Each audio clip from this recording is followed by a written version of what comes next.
Good evening, welcome back to the channel, welcome back to the race loft, the stock loft. This will be the last night, or last day, that they'll be penned up and let out one by one, twice a day. So that's what we've been doing anyway. We've been letting them out twice a day, every day, for about 45 minutes to an hour each. There's 12 pairs in here, not all of them are for breeding. There's one pair of feeders in here, but there's a couple of rounds that didn't fill this year, so one of them we expected anyway. So tomorrow what we're going to be doing is we're going to be letting them out a couple at a time. So say we'll let out, for example, it's not necessarily how it's going to go, but we'll let out pen 1. They've been paired together for a couple of years, so they'll be fine going back in.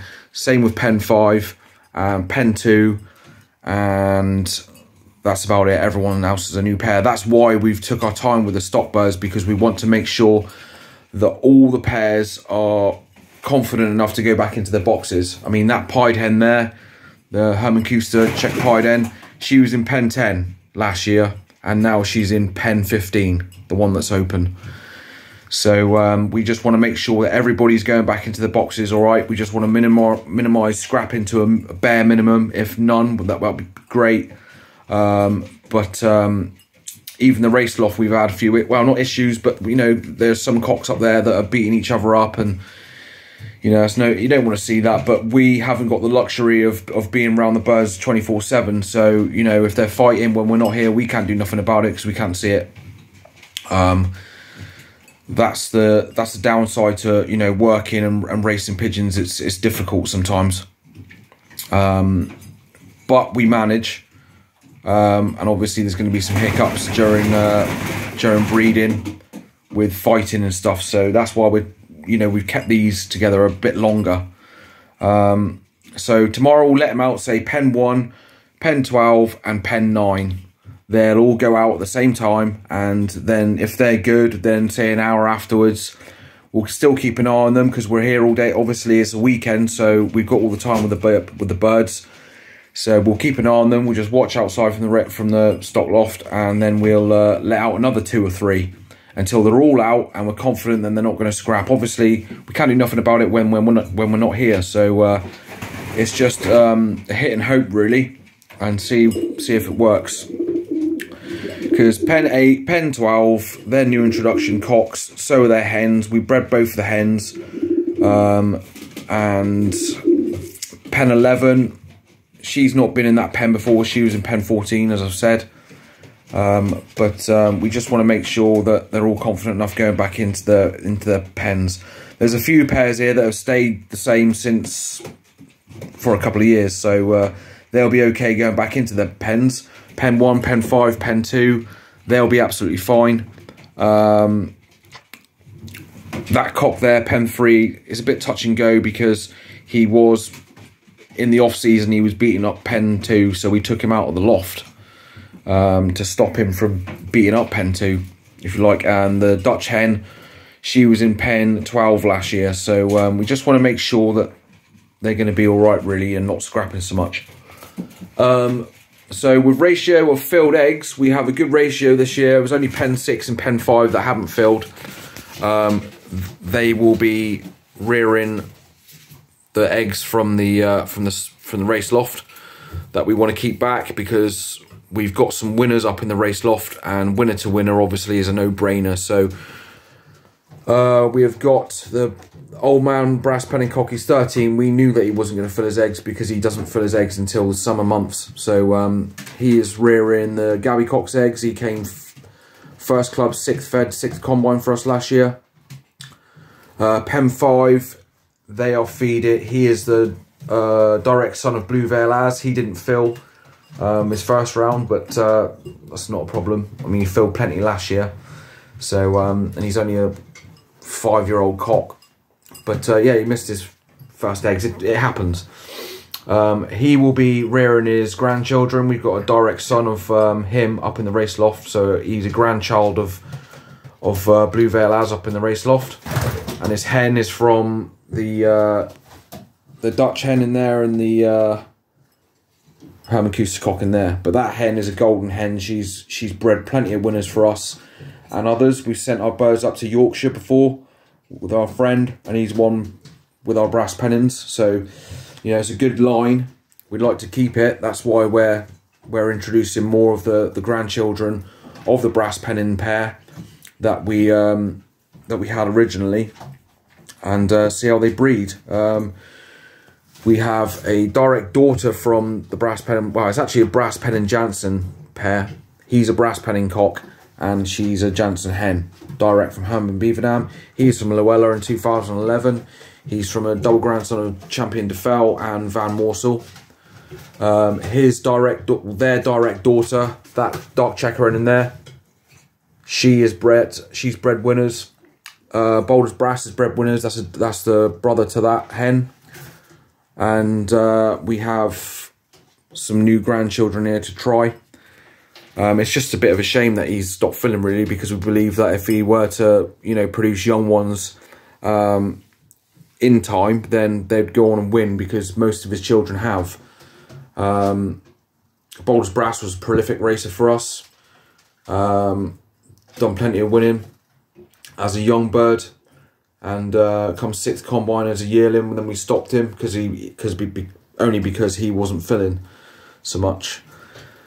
So yeah, we've got some good pigeons, well, good eggs from the race loft to be reared in here. So we get a full round. We've got 20 pairs in here. So, you know, hopefully we get some good young ones from this. We're only having 40 young ones this year. So the only thing that's changed really in the stock loft is the floor dressing, the substrate, and on the stock loft floor. I've just been in here and riddled it. So basically, what we'll do, I've got a giant riddle, but for spot cleaning, we just use a little sieve, an old sieve, and you know, bits of pigeon waste, food, droppings, and the clean sand just falls through the floor. As you can see, it looks lovely and clean. The reason why we changed the sand is because obviously easy bed, it is good, but my missus hates it. And you know, when their feet, that's a good feeder, but obviously you're going to get waste come out. They do flick their food out of that, and it does sink through. It filters down through the easy bed. When you're turning it over, you're going to find old corn. You don't want that, because the pigeons can develop sour crop. Not all the time, but it can happen. But we don't want that to take that risk, so we changed the substrate to play sand. If you notice, a lot of fanciers that are into showing use sand because it keeps their feet pristine clean. You won't see shitty feet on a pigeon that's with a floor dressing that's sand. So we just changed it for sand. We have used it in the past during breeding. There's nothing wrong with it, so we'll be using it. It's proper play sand. It's been cleaned, and we just use about, I don't know, what's that, 10 mil thick, and just riddle it every other day. Keeps the floor nice and clean, and yeah, pigeons don't mind it. So that's the update, guys. My father is in the middle of doing some progress on the young bird loft, so we'll be doing a video on that when it's all finished. We've ordered a new trap for the old bird loft for the roundabout pigeons, and a new aviary for the young bird loft. So when this is all finished, I will do a video of it all done. The interior is being done in the young bird loft. We've got a new partition in there. We've lined the ceiling as well for better ventilation. And yeah, it's just I think this season's gonna be a good one. Let's fingers crossed. We done okay last season in old birds, but young birds we could have done a lot better. But we will try our best this season. The race program's out. We're pretty pleased with the race program. It's being voted on, obviously, but we'll find out what's going on with that in a couple of weeks. And we got our rings. We've got 40 rings. They're yellow this year, like 2019. So yeah, that's pretty much it, guys. I mean, we've got some good pairings this year. We've got that pair's bred winners for us. That's the son of Rambo. He's paired to the Dutch hen, so she's bred plenty of winners for us. Obviously, old man, he doesn't fill, which is a shame, because he's bred a lot of winners with that Dutch hen. He's bred winners for us, a Herman Kuster cock. New introduction in Pen 8. He's paired to a granddaughter of Rambo. He's a Herman Kuster.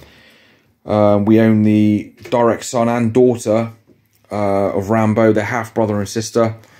Pen 10's Bulge Brass. He's bred winners for us.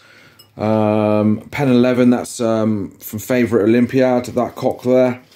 He's paired to Tutti Frutti. She was a winner for us on the road. She's a brass penning. We got a direct daughter of the brass penning pair in there. That's the cock is a Herman Kuster from the China lines, and we've got the Roland Jansen cock. We're going to try him this year because we haven't bred too much from him because he throws a lot of grizzles, and grizzles just don't last long around here for some reason. Obviously, because we predominantly have blues and checkers, they're just so easy to spot out and pick out for the peregrines to take out the sky. So fingers crossed, we just have a few pieds. He's paired to a checker pied Herman Kuster hen. She's the granddaughter of Gordorno. So yeah, fingers crossed. Gonna have a good breeding season, a good racing season, and hope you guys enjoy the videos. If you haven't subscribed yet, please subscribe. There'll be more videos to come. As I said, I'll be doing lots more videos this season, and we'll be looking forward to racing in a couple of months, and then obviously the young bird season. So that's it for now, guys. I will give you an update when we've got these settled, and obviously you'll see how that pans out. But fingers crossed, they'll settle quite quickly. So enjoy your birds and take care of yourselves, guys. Cheers.